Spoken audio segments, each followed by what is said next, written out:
Cordial saludo.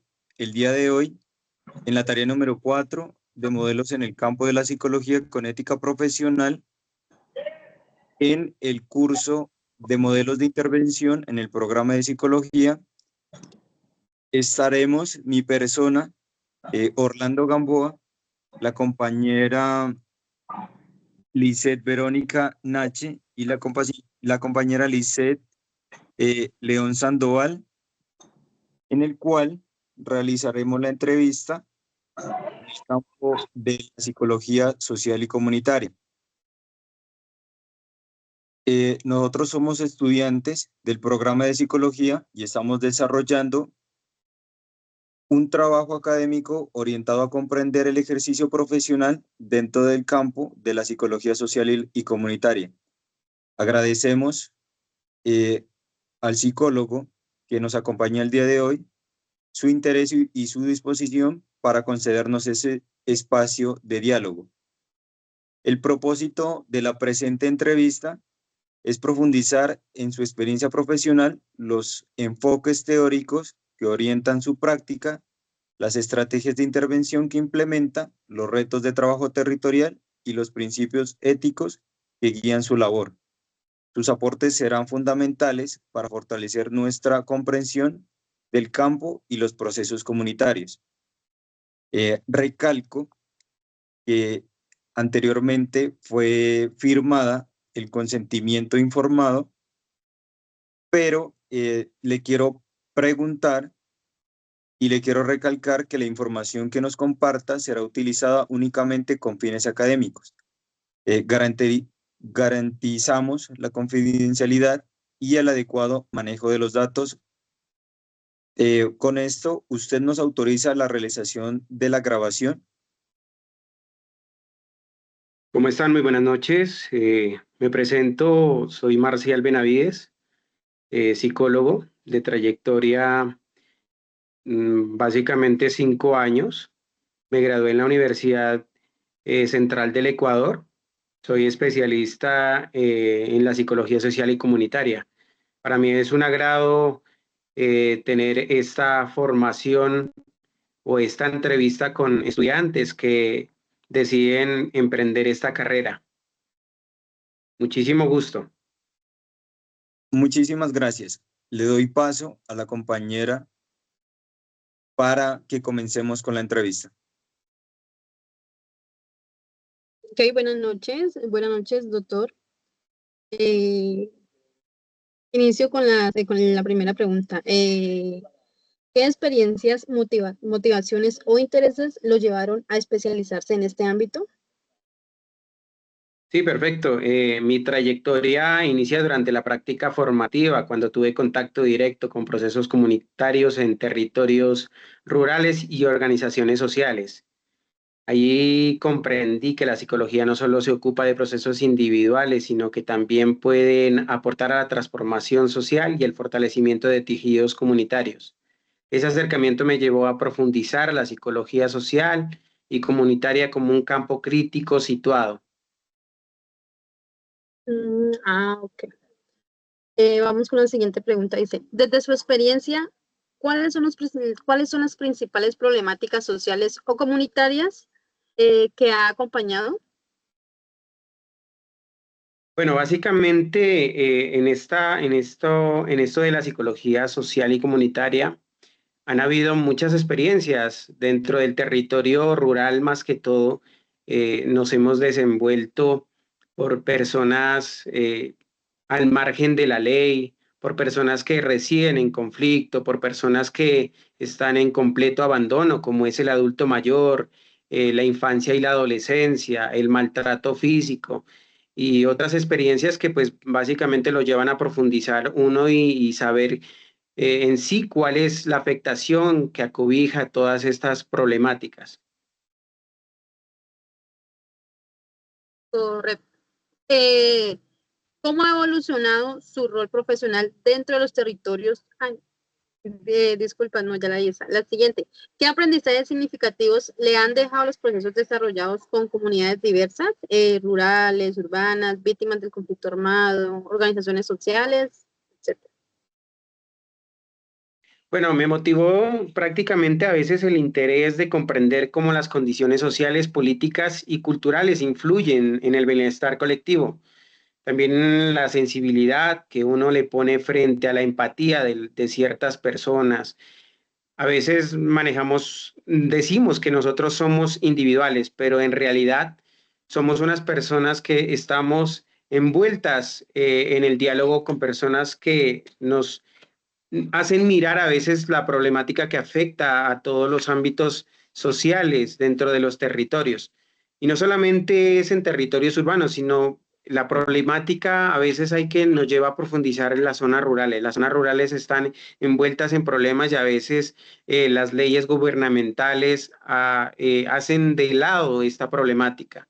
Y es ahí cuando me lleva a mí a motivarme en saber qué pasa detrás de esas familias del campo, esas personas que prácticamente están desplazadas de la ciudad, de las cuales no tienen contacto directo con la zona urbana, de esas personas que evidentemente son analfabetas o de esas personas que prácticamente están eh, envueltas en en saber que no tienen una educación, una firmeza o saber con quién llegar para atender esa problemática. Perfecto. ¿Cuáles han sido los mayores desafíos en su práctica comunitaria y qué estrategias ha implementado para afrontarlos? La desconfianza inicial ha sido institucional, ¿no? En comprender que hay muchas barreras estructurales, como la pobreza, la estigmatización, la violencia, tensiones entre tiempos institucionales y tiempos comunitarios. Me ha llevado a saber en realidad cuáles son las afectaciones morales, tanto físicas. Hoy en día está muy afectada la salud mental, sabiendo que la mayor solución de la problemática es no afrontarla, sino tomar decisiones a veces erróneas y que eso lo lleva a envolver en un conflicto no solamente individual, sino de las personas que lo rodean. Porque, como ustedes saben, la persona no es, digamos que es individual, sino se desenvuelve en el ámbito social, en las personas con las que convive, en las personas en las que está en la comunidad y eso trae afectaciones. Sabemos que a veces uno quisiera aportar muchísimo, pero es difícil comprender que las situaciones no solamente son individuales, sino también se reflejan en la comunidad.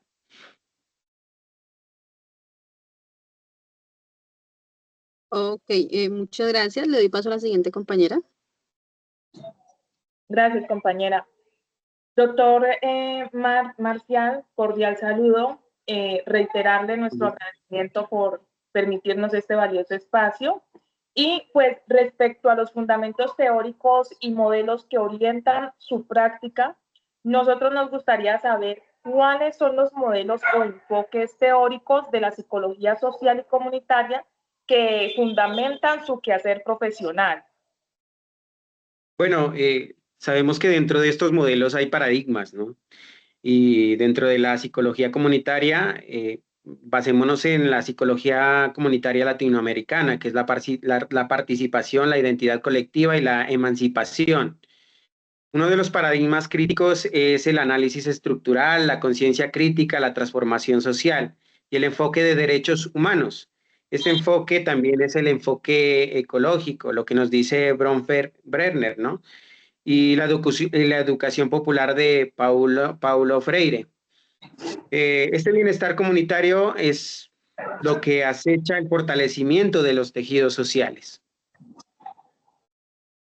Ok, muy interesante. ¿Y cómo usted integra estos modelos en la planeación, en la ejecución y evaluación de sus intervenciones? Bueno, dentro de la ejecución, incorporo metodologías dialógicas como procesos de empoderamiento y participación activa. En la evaluación priorizo indicadores cualitativos y colectivos, cambios de organizaciones significativos, redes, confianza y participación, técnicas y metodologías más utilizadas, talleres participativos. Hay mucho de qué hablar en este punto? Es muy interesante la pregunta porque muchas veces no solamente es ir a dar una charla en la comunidad, sino saber comprender desde el instinto de en qué la persona, qué es lo que siente, qué es lo que quiere transmitir y cómo saber llegar para que esas personas traten de tener esa confianza directa de poderse expresar. El encuentro comunitario y mesas de trabajo diagnósticos son los planes participativos. Un ejemplo concreto son los procesos de una comunidad rural desplazada, ¿no? La cartografía social que permite la estructuración de la memorización de los roles formativos dentro de una familia. Ok, ok. ¿Y qué técnicas y metodologías utiliza con mayor frecuencia en ese trabajo comunitario? Mira, cuando uno asiste a una comunidad, estamos hablando casi de la parte rural. Cuando uno asiste a estas comunidades, uno tiene que ser empático, ¿no? Primero, llegar cómo tratar de dialogar con esa persona, ganarse la confianza y dentro de esa confianza uno tiene que tener, primero, saber que uno tiene que a veces implementar dinámicas estructurales, dinámicas de confianza, romper el hielo, para que así esas personas sean abiertas al diálogo, tengan la confianza, porque muchas veces las personas no saben de dónde llegan, quiénes son, quién los envía, qué información quieren, sino más bien uno tratar de llegar a la persona con esos roles y créeme que a veces es complicado en esta situación. Hay una brecha muy importante que hay que romperla. Todo esto básicamente se fundamenta en paradigmas porque muchas personas de las cuales nos especializamos en esta rama somos de ciudades pues prácticamente, digamos lo que subdesarrolladas, entre comillas, que no sabemos a fondo cómo viven estas personas en pobreza extrema. Y a veces nos cuesta, a las personas, me involucro, también nos cuesta, que muchas veces esas personas nos invitan a pasar a las casas, nos invitan a que nos sentemos, a veces no tienen sillas y nos debemos de sentar en sus camas, nos pasan un vaso de agua y a veces el rechazo también eso hace que comience a mirar esa deformación de diálogo con la persona. Entonces es muy importante implementar primero, que saber que uno tiene que ser empático, ponerse en el rol de esa persona, ponerse en los zapatos de esa persona, para que así esa persona tenga la suficiente confianza de dialogar y de saber qué problemática está pasando. Hay muchas problemáticas dentro de lo rural. A veces es importante saber conocer porque las personas tienen miedo de no saber qué puede pasar al momento de contar esas situaciones. Y es ahí cuando juega el papel fundamental de la psicología comunitaria y social. Ok, muchas gracias. Según lo que usted, pues, la información que usted nos ofrece, sí se ve, pues, la trayectoria que ha tenido o que tiene con las comunidades, en especial las rurales. Y referente a esto, nos gustaría saber, o si usted nos podría mencionar un ejemplo concreto de esos procesos de intervenciones donde estas estrategias hayan sido claves, donde esta estrategia hayan funcionado full. Sí, claro, mira, en mi primer trabajo, como te digo, la experiencia, a veces la universidad, es muy claro la teoría, ¿no? Pero el llegar a centrarse en la práctica, para muchas personas, creo que es un impacto total. Y esto es lo que lo lleva a uno a un crecimiento. ¿Por qué? Porque muchas veces lo que te acabo de mencionar, uno trata de dialogar, llegar.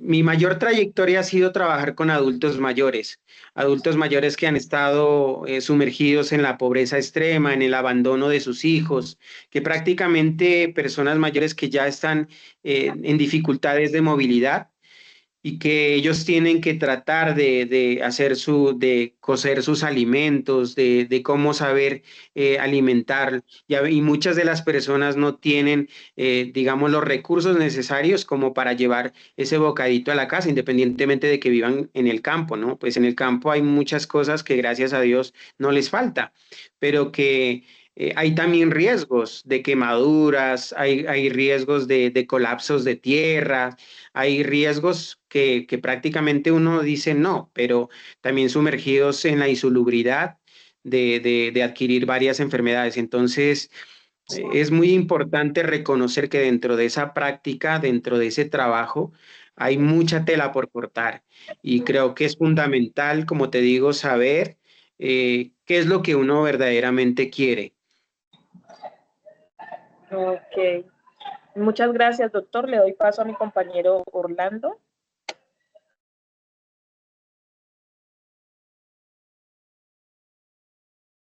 Tienes el micrófono apagado, compañero.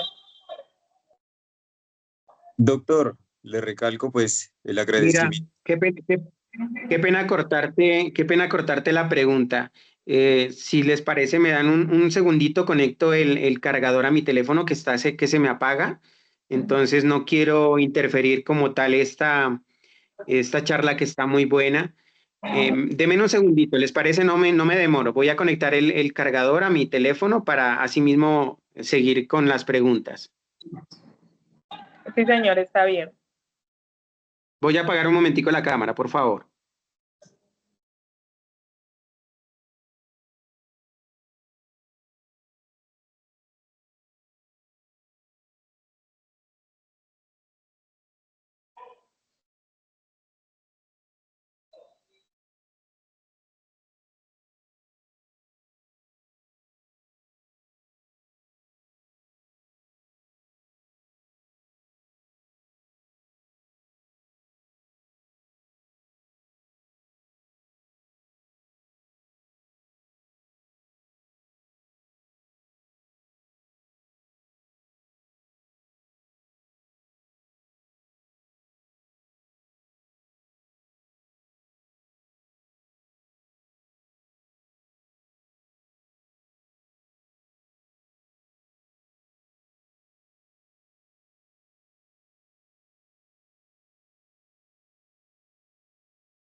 Listo, chicos, qué pena. Podemos continuar. Continuando con la entrevista, ingresando a las acciones psicosociales y a las experiencias, a las múltiples experiencias significativas que ha tenido usted en su campo como profesional y desde su rol como profesional, ¿cuál de estas usted considera que han sido o ha sido la acción o las acciones psicosociales más relevantes dentro de su práctica cotidiana? Bueno, mi mayor experiencia es lo que me dice, ¿cierto? ¿Me repites la pregunta, por favor?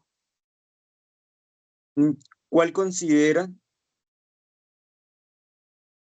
desde su rol de profesional, cuál considera que es la acción o las acciones psicosociales más relevantes dentro de sus prácticas cotidianas? La sensibilidad. La sensibilidad es como la base fundamental. Y vale recalcar y vale repetir esa palabra, es la empatía. La empatía, sin empatía, creo que no llegamos a priorizar absolutamente nada de lo que nosotros tratamos o queremos lograr. Saber entrar a la persona, saber llegar a la persona, saber llegar a la comunidad, saber mostrar el diálogo exacto para que esas personas puedan hablar abiertamente a las sugerencias que ellos tal vez o al poco sentir de que ellos tienen en su expresión, de cómo uno puede tratarles de colaborar, de cómo puede uno ayudar y de cómo puede desarrollar esas metodologías para que ellos puedan salir de esos problemas. Es fundamental de que al momento de tener el contacto directo con estas personas, eh, eh, básicamente nos lleva a nosotros a centrarnos en una metodología clara. Y esa metodología clara es la escucha. La escucha es fundamental. A veces uno como profesional, obviamente que uno para eso estudia y para eso se desarrolla, pero estas personas son de muy poco sentir, de muy poca habla. Entonces es fundamental de primero comprender en qué condiciones se encuentra esta persona, si ellos saben escribir, si ellos saben leer. Entonces, la empatía para mí ha sido una de las estrategias fundamentales. Sin empatía, sin saber que yo me puedo mirar ponerme los zapatos en el rol de esa persona, creo que no habría ningún diálogo. No sé si respondí la pregunta. Sí, perfecto, doctor. Em, ¿Nos puede describir una intervención, un proceso, un proyecto comunitario que haya sido especialmente significativo por su impacto o por los aprendizajes logrados? Sí, claro. Sabes que el mejor pago que uno puede recibir como profesional es cuando siente ese calor humano de la persona, de saber que al momento de que tú llegas a tener una conversación directa con esa persona es fría, es aislada, es esquiva, y al momento en que tú ya comienzas a interferir en las preguntas, en el diálogo, en las actividades, en todas las estrategias que tú tienes, al final te dan un abrazo y te dicen cuándo va a volver, cuándo va a estar por acá, nunca nos han visitado, es usted muy bueno, llévese estas cositas para su casa, a veces de lo poquito que tienen, te dan y a veces uno trata como de rechazar y creo que eso es un error también, ¿no? Porque creo que ellos tratan de pagarle a uno con muchas situaciones, con muchas cosas que ellos, o con lo poquito que ellos tienen dentro de su casa te tratan como de recompensar. Y créeme que eso es lo más agradable que uno puede tener. Imagínate que yo llegué a una comunidad del Ecuador donde prácticamente había pobreza extrema. No, pues, no digo que acá en Colombia no la haya, ¿no? Acá también la hay desde el momento en que también yo llegué a trabajar con ICBF. He trabajado en programas DIM, que es prácticamente de familias rurales. Entonces, eso es lo que a uno lo llena de agrados, de saber de que la mejor recompensa cuando tú estás haciendo bien el trabajo es cuando la persona te abraza, te da muchos afectos, incluso hay personas que se ponen a llorar porque es como a uno lo miran, es como a una persona más importante que ellos. Y eso también es a veces minimizar a la persona. Uno les dice, no, mira, desde el rol en que a mí me compete como profesional, yo trato de hacer las cosas es porque a mí me nacen. El hecho de que yo me haya estudiado para mirar esta problemática no quiere decir que yo sea superior a ti. Tú puedes hacerlo, tú puedes lograrlo. Y dentro de esa problemática también ayudarlos a orientar para que ellos resuelvan. Porque muchas veces a nosotros como psicólogos nos dicen que somos consejeros y eso es en un problema que también caemos. Nosotros no somos consejeros, nosotros somos orientadores de las problemáticas que las personas tienen cómo resolverlos. Ahí es que entra la palabra resiliencia. Basado a su respuesta, ¿cómo evalúa los cambios, los avances, las transformaciones alcanzadas en las comunidades en las que usted ha trabajado?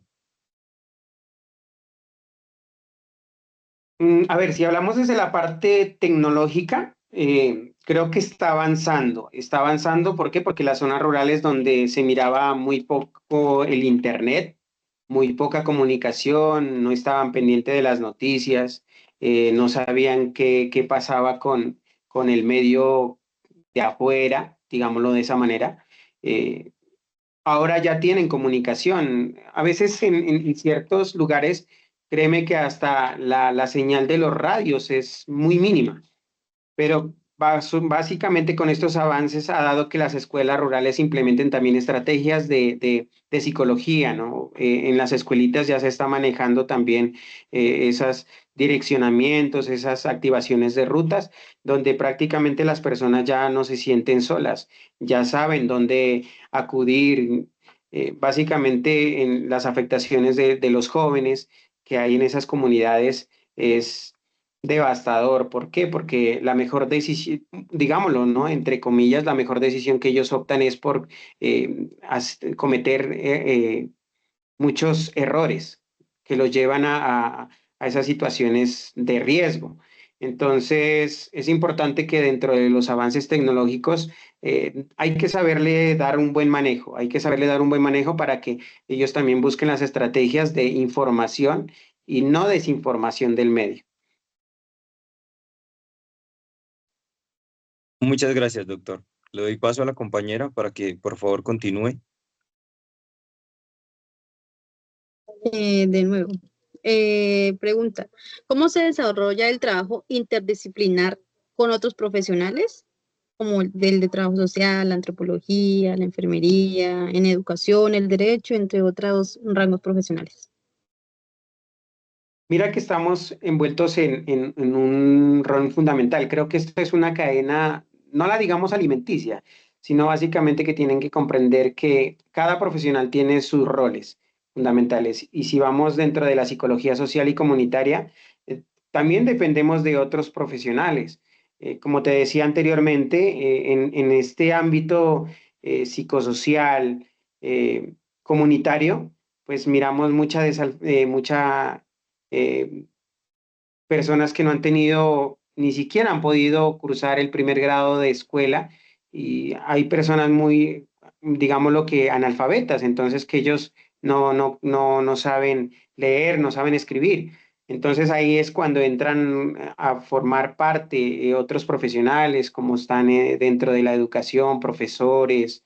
Hay personas que también miran las estructuras de sus hogares que pues prácticamente están cometiendo algún riesgo, entonces ahí entran también los arquitectos, dentro de la agronomía entran ingenieros agrónomos para mirar a ver en qué proceso están. Entonces es fundamental de que no solamente depende de un solo profesional, porque sí, nosotros podemos trabajar desde la parte de salud mental, pero básicamente hay otras problemáticas que pues prácticamente se nos sale de las manos. Entonces, el rol fundamental de los profesionales creo que van de la mano. Todo profesional es muy importante en este ámbito. Ah, perfecto. Siguiente, ¿qué aporta la psicología en este diálogo de saberes y prácticas? Perdón, ¿me repite la pregunta? Eh, para usted, ¿qué aporta la psicología en este diálogo de saberes y prácticas? Yo lo que les puedo aportar es la experiencia de saber que muchas veces cuando uno está estudiando no sabe a qué va a enfrentarse. Y eso son cosas que no le enseña la universidad.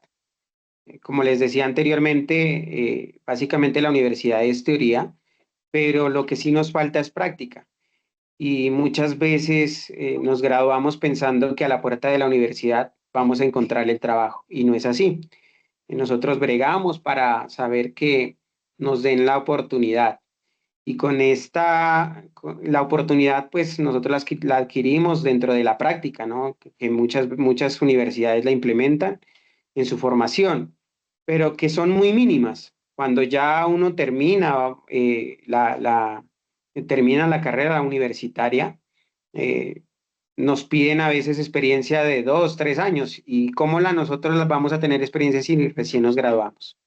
Entonces, el aporte que yo les puedo dar, jóvenes, es que siempre miren el lado positivo. El lado positivo, como les digo, este es una carrera muy hermosa que me ayuda a comprenderme primero, a evaluarme yo mismo, saber en qué yo estaba aportando a mi familia, en qué le estaba aportando a la comunidad. Antes de criticar, mirarme si yo soy perfecto. Y obviamente que la perfección no existe, pero que uno va saliendo de esos tropiezos que uno tiene. Entonces, la experiencia es fundamental, la empatía es fundamental, ser resiliente es importante, saber que todo problema tiene una solución.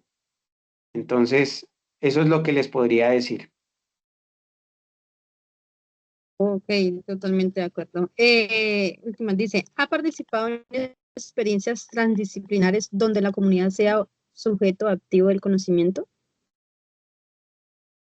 Sí, claro. Los roles dentro de la empresa en la que uno labora tiene objetivos y esos objetivos tiene que uno saberlos desarrollar. Obviamente que a ti te dan ciertos puntos, ciertos objetivos que, digámoslo, ellos no te dicen cómo hacerlo, pero básicamente el pintor, digamos, el artista, eres tú. Tú sabes cómo llegar a la comunidad, qué hacer. Si tú quieres convertirte en un payasito, digámoslo, dentro de una comunidad para poder llegarle a esa comunidad, lo tienes que hacer. Entonces, es importante primero buscar las estrategias necesarias, cómo llegar. Mira que yo he estado envuelto en comunidades a veces de 500 personas, de 200 personas, y que muchas veces en esos lugares no hay sonido. Entonces tú dices, ¿cómo hago para tratarme de comunicar? Hay personas que manejan la voz muy bajita y créeme que a veces la persona quiere escuchar, quiere sentir, pero no sabes cómo llegarla a esa comunidad. Entonces, las herramientas fundamentales es tú cómo buscas estrategias necesarias para que toda la comunidad esté activa, comprenda y se vaya feliz, se vaya feliz. Entonces, es fundamental de saber de lo que tú quieres lograr, de saber qué tú quieres hacer, cómo llegar a hacerlo y cómo poder aportar. Así sea, y créeme que en este ámbito muchas veces uno quisiera hacer muchas cosas, pero a veces el tiempo no lo da para tanto. Si te mandan a visitar una sola vez a esa comunidad, créame que a veces no es basta. Entonces, carecemos a veces de recursos también. Entonces, el artista eres tú. Tú debes de buscar las herramientas necesarias, las estrategias para tú saber cómo hacer. Y cuando uno las hace las cosas con amor, créeme que todo se va a dar. Si las haces tú por obligación, jamás se van a dar. Ah, perfecto, muchísimas gracias. Doy paso a mi compañera. Gracias, compañera Verónica. De verdad vamos a salir súper fortalecidos de esta entrevista. Doctor, respecto a los principios éticos y consideraciones en el trabajo comunitario, nos gustaría saber cuáles son los principios éticos fundamentales que orientan a su ejercicio profesional en el ámbito social comunitario. Los principios éticos, la humildad. La humildad. Si tú olvidas de que un título profesional te hace mayor o superior a las demás personas, estamos totalmente equivocados y eso es lo que sucede, ¿no? No solamente en el ámbito de la psicología, en otras profesiones. Y créeme que a veces uno se siente minimizado, pisoteado, vulnerado por ciertos profesionales que a veces no sabemos con qué personas nos vayamos a enfrentar. Entonces, lo primero que tú tienes que hacer es que eres profesional, pero más no tienes el título profesional pegado en tu cabecita para que te digan, mira el doctor. Y obviamente, ¿no? Que a uno lo nombran como doctor y a veces digo, yo no soy doctor porque yo no soy médico, soy psicólogo. Y bajo esa situación no me creo ni soy superior a nadie, sino yo vengo aquí es a buscar las herramientas, las estrategias para saber cuál es su problemática y cómo podemos trabajar en ellas para que tú mismo puedas desarrollarlas y salir de esa problemática. Entonces, la ética profesional se basa básicamente en la empatía. La empatía es fundamental dentro de esta situación, el amor por lo que haces. sin amor a lo que tú estás haciendo, créame que es una hoja en blanco.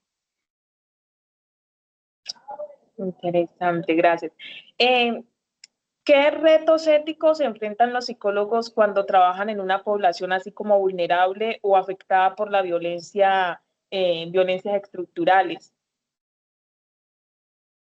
Mira que esta pregunta también es importante. Primero porque hay una estigmatización a nuestra profesión, porque la gente dice que acuden a los psicólogos cuando están, entre comillas, lo voy a decir, están locos. Y créeme que a veces es importante reconocer de que nosotros como profesionales, tanto en la psicología, también necesitamos de otro psicólogo, porque esto no hace que tú te sientas con superpoderes de saber que no vas a tener problemas, que tú vas a tener siempre que romper esta estigmatización de la problemática en que tú no vas a demostrar tu estado de ánimo. Yo muchas veces me siento aburrido, muchas veces me siento agotado, muchas veces me siento con ganas de explotar, muchas veces me siento con ganas de decirle a mi compañero, mira, las cosas no son así y convertirme en ese rol, en ese círculo vicioso de la problemática. Pero ahí es cuando uno tiene que reflexionar. Y obviamente que nosotros como profesionales también dentro de la psicología necesitamos de otros psicólogos para poder canalizar nuestras emociones. Entonces, es importante saber de que nosotros al momento de formarnos como psicólogos no vamos a tener poderes. Obviamente que nosotros estudiamos el comportamiento humano, pero dentro del comportamiento humano no debemos de olvidar que nosotros somos seres humanos de carne y hueso. Correcto. ¿Y cómo maneja situaciones relacionadas con la confidencialidad? Pues como los límites profesionales, las expectativas de la comunidad o tensión institucionales. Dentro de la priorización de la empresa en la que tú trabajas, obviamente que tú tienes que rendir informes y dentro de los informes tú no vas a describir todo lo que tú haces. Hay muchas cosas que te lo quedas tú. ¿Por qué? Porque ese es el rol ético del profesional. Tú no puedes divulgar por más situaciones que tú veas. Es que hay muchas cosas. Créeme que dentro de lo social hay muchas cosas que no terminaríamos en esta entrevista de contarlas, pero ahí está cuando tú verdaderamente demuestras que eres profesional. Incluso a veces hay mucho rapport con compañeros de trabajo y que no valen contarlo. ¿Por qué? Porque el que está trabajando con esa persona eres tú. Y tú vas a saber cómo tú manejas las estrategias. Créeme que todos los profesionales manejamos distintas estrategias para resolver conflictos, problemas y también ayudar a canalizar esas emociones. Entonces, el saber reservar todo lo que a ti te cuentan es muy importante, ¿no? A menos de que hayan situaciones que pues prácticamente tú ya tendrías que salir de esa situación de confidencialidad. ¿Por qué? Porque también debemos partir de que puede haber una problemática mayor que puede estar afectando al ámbito en el que ellos se encuentran. Digamos, puede ser una violación, un maltrato, que pues prácticamente eso tú tendrías que saber activar rutas, tendrías que saber cómo manejar la situación para que pues eso no también te genere problemas. Nosotros estamos envueltos también en leyes, que esas leyes básicamente podemos también cometer un cierto error y que nos lleven a tomar una equivocación.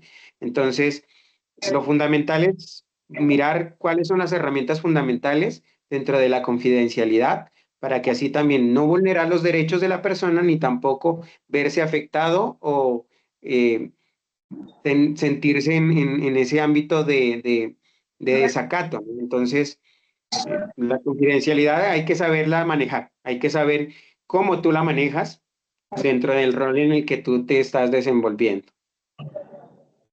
Porque Oh, podemos también, perdón, porque podemos llegar a caer en la omisión, ¿no? Y eso en la omisión también estaríamos convirtiéndonos digamos que si hay en un conflicto, en cómplices. Entonces, bajo esa situación, es fundamental también, por eso es importante saber cómo llegar a esa persona y saber cuál es el fundamento de la problemática, si es verdad lo que te están contando o si es mentira, que puede afectar también a una persona. Entonces, siempre tenemos que tener un supuesto, porque no podemos afirmar absolutamente nada por más que te quieran contar.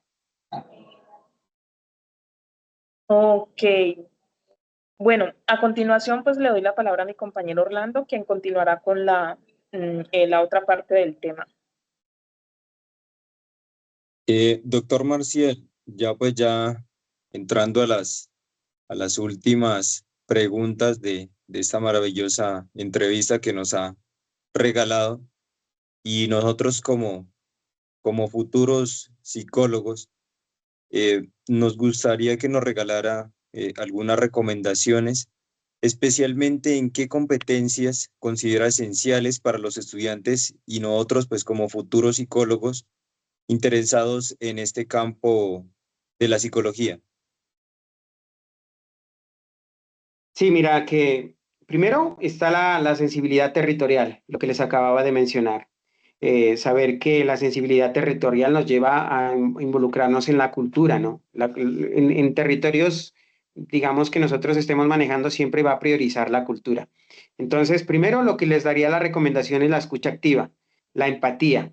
Vuelvo y repito, la empatía, creo que soy muy emblemático en esta palabra, porque si no somos empáticos, no estaríamos funcionando dentro de nuestro rol. El análisis crítico también es fundamental y el enfoque ético, porque sin el trabajo colaborativo no podemos, digamos, hacer mayor cosa. Entonces, también dentro de esa situación, lo que debemos de buscar es la flexibilidad eh, y las recomendaciones. Las recomendaciones son importantes para que así esa persona se sienta bien de lo qué quisimos hacer con esa comunidad, por qué llegamos a visitarlos en esos territorios, por qué estamos trabajando dentro de la psicología y qué queremos lograr para que esas personas también se sientan que ellos ocupan un lugar en este planeta y que también son importantes independientemente de que ellos vivan en situaciones de problema. Entonces, es fundamental saber que la participación real y se vincule ante nosotros, o sea, no demos el brazo a torcer de que las personas están envueltas en crisis a veces emocionales y que les cuesta hablar con personas extrañas. Pero créeme que a veces uno se siente bien, lo que les acababa de mencionar, se siente bien cuando uno siente ese calor humano de esa persona que te da un abrazo, incluso te da un vasito de agua, te ofrecen lo poquito que tienen. Y es importante porque créeme que eso es tocar el alma de esa persona, eso es tocar el fondo, el trasfondo de esa familia que está pasando por crisis, por muchas problemáticas. Entonces, la empatía es fundamental, chicos. La empatía, ser empático y a veces imaginarse uno en ese rol de lo que está pasando esa persona. ¿Qué recomendaciones nos brindaría o brindaría a quienes se enfrentan por primera vez a escenarios comunitarios o territoriales? Las recomendaciones. Primero, saber que verdaderamente yo quise estudiar eso y por qué lo hice. Porque muchas veces, créanme, chicos, que a veces no saben lo que les decía. Sabemos de teoría, pero más no sabemos la práctica. La práctica es fundamental porque eso nos lleva a saber la realidad. El centrarnos a veces en libros, en textos, en lo que miramos, es muy diferente a tener contacto directo con las comunidades en las cuales nosotros vayamos a trabajar. Entonces, las recomendaciones, primero, saber de que el primer contacto que nosotros vayamos a tener, no lo demos, a veces explotamos en los nervios, decimos, ¿no? Y no saber cómo o qué decir. Pero créeme que esa experiencia es fundamental porque así es que como comienza uno a construir esa red de apoyo, cómo comienza uno a construir esa carrera profesional que uno quiso estudiar. Entonces, es fundamental que créeme que de los tropiezos uno va aprendiendo, de los tropiezos uno va aprendiendo y eso lo lleva a uno a superarse. Y muchas veces Eso lo lleva también a profundizar que nosotros estamos envueltos en un caos y que nos llega a comprender, nos hace comprender del por qué la problemática. Muchas veces nosotros apuntamos con el dedo y sin saber qué hay el trasfondo. Entonces, es importante a veces centrarse en la problemática primero para saber cómo uno tratar de resolverla y saber cómo uno orientar para que ellos puedan generar esos cambios. Por último, ¿qué elementos considera usted claves para diseñar intervenciones sostenibles, participativas y culturalmente pertinentes? Mira, que la psicología social y comunitaria es un ejercicio político y ético que implementa el acompañamiento a procesos de transformación social, desde el reconocimiento de la dignidad, la memoria, la diversidad, la resistencia. No se trata solo de intervenir, sino de construir colectivamente nuevas maneras de vivir. Y el hábitat territorial. El hábitat territorial es fundamental porque eso también te ayuda a comprender en qué uno se está desarrollando. Nosotros pues prácticamente queremos o digamos queremos lograr de tener un buen trabajo, de querer saber de que nuestro trabajo es únicamente de escritorio y de silla, pero créeme que la psicología está envuelta en muchos procesos, entonces a no decaer, primero a tener la perseverancia, a no decaer, a que nosotros podemos convertir el cambio y transformarlo a algo positivo, no negativo. Sabemos que dentro de nuestra profesión hay eh, muchos psicólogos que tal vez se sienten frustrados por no querer, no poder hacer eh, las cosas, pero créeme que a veces cuando el trabajo en sí no le va a llegar a golpear las puertas a la casa, sino básicamente uno tiene que saber primero con los amigos que uno tiene, saber que nuestro cambio es inminente y que nosotros ya no podemos ser los mismos de antes. Entonces, ese cambio, esa transformación también te ayuda a comprender que nosotros somos seres importantes dentro del núcleo social. Ya finalizando con la presente entrevista, estamos profundamente agradecidos con usted, doctor Marcial Benavides, nuestro psicólogo, especialista en psicología social, y por el conocimiento, por las experiencias, por sus aportes, que pues para nosotros serán de gran formación como futuros psicólogos y pues también para comprender de esta manera más profunda cómo es el rol social del profesional en estos territorios. También quisiéramos, por último, preguntarle y darnos la recomendación a nosotros, los futuros o los psicólogos, mejor dicho, del mañana, ¿por qué escoger esta profesión y esta especialización en la psicología social? Para mí es gratificante saber de que uno puede aportar un granito de arena a personas que están construyendo, digámoslo, un presente. El futuro es incierto. Muchos hablamos del futuro, pero el futuro no podemos predecir qué puede pasar el día de mañana.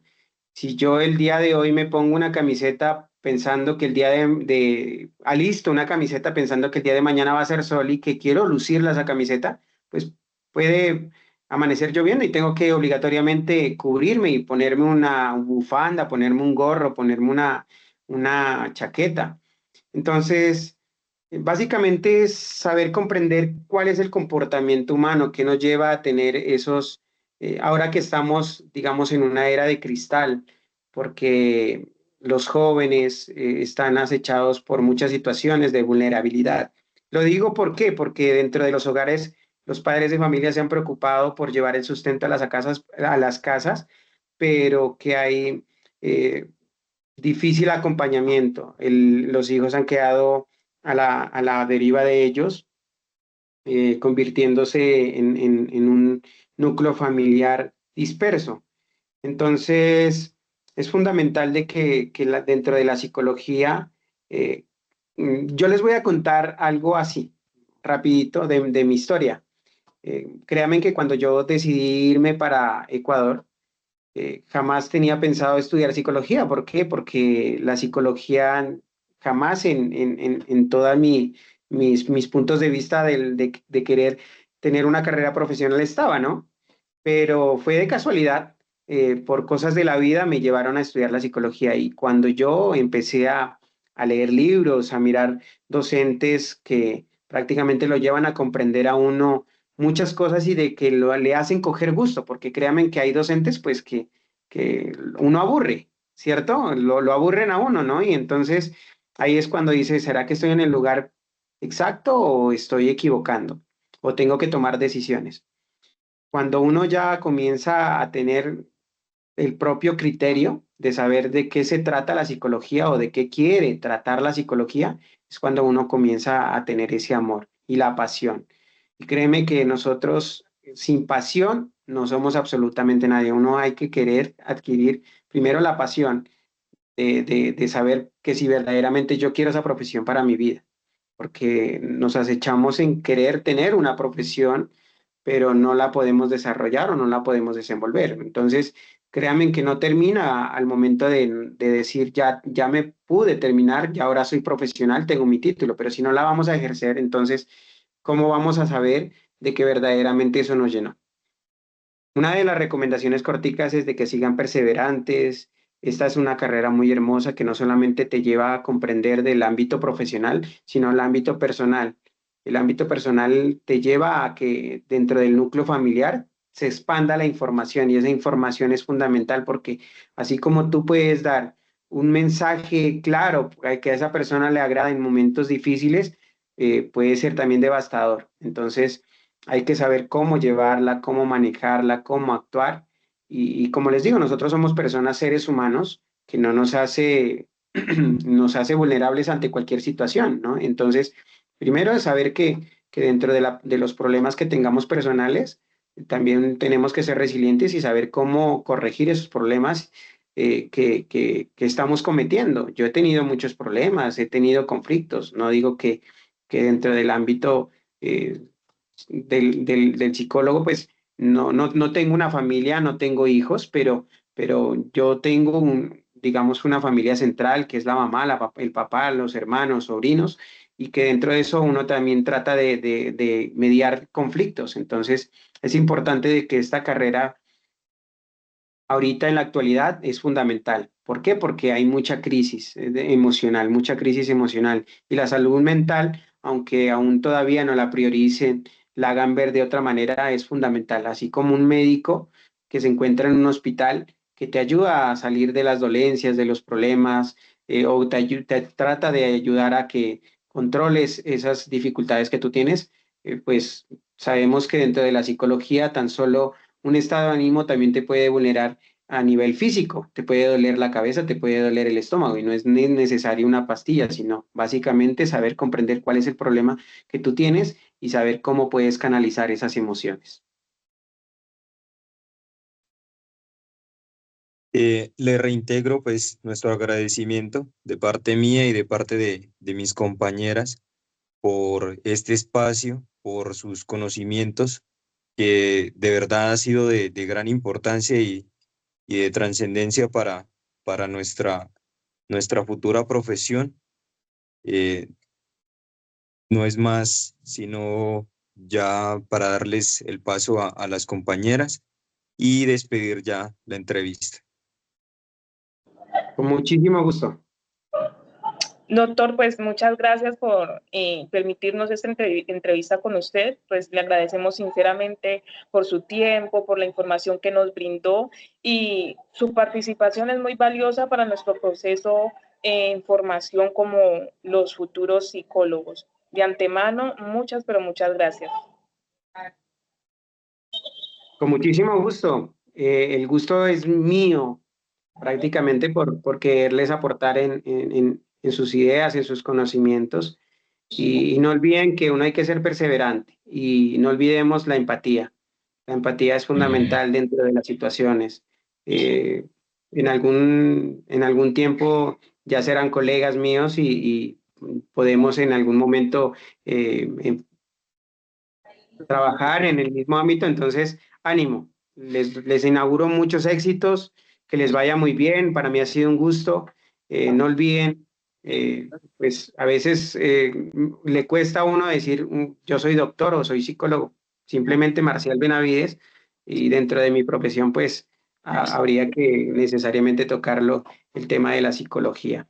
Pero para mí es un agrado, nuevamente le reitero, muchos éxitos en esta hermosa profesión, sean perseverantes, sean activos, manejen la escucha es fundamental dentro de este proceso de formación y leer bastante.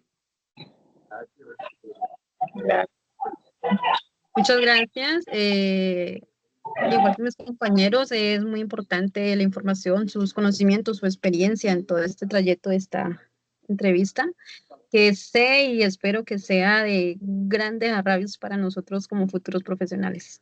Muchas gracias. Con muchísimo gusto. Que mi Dios los bendiga. Amén, gracias. Chao.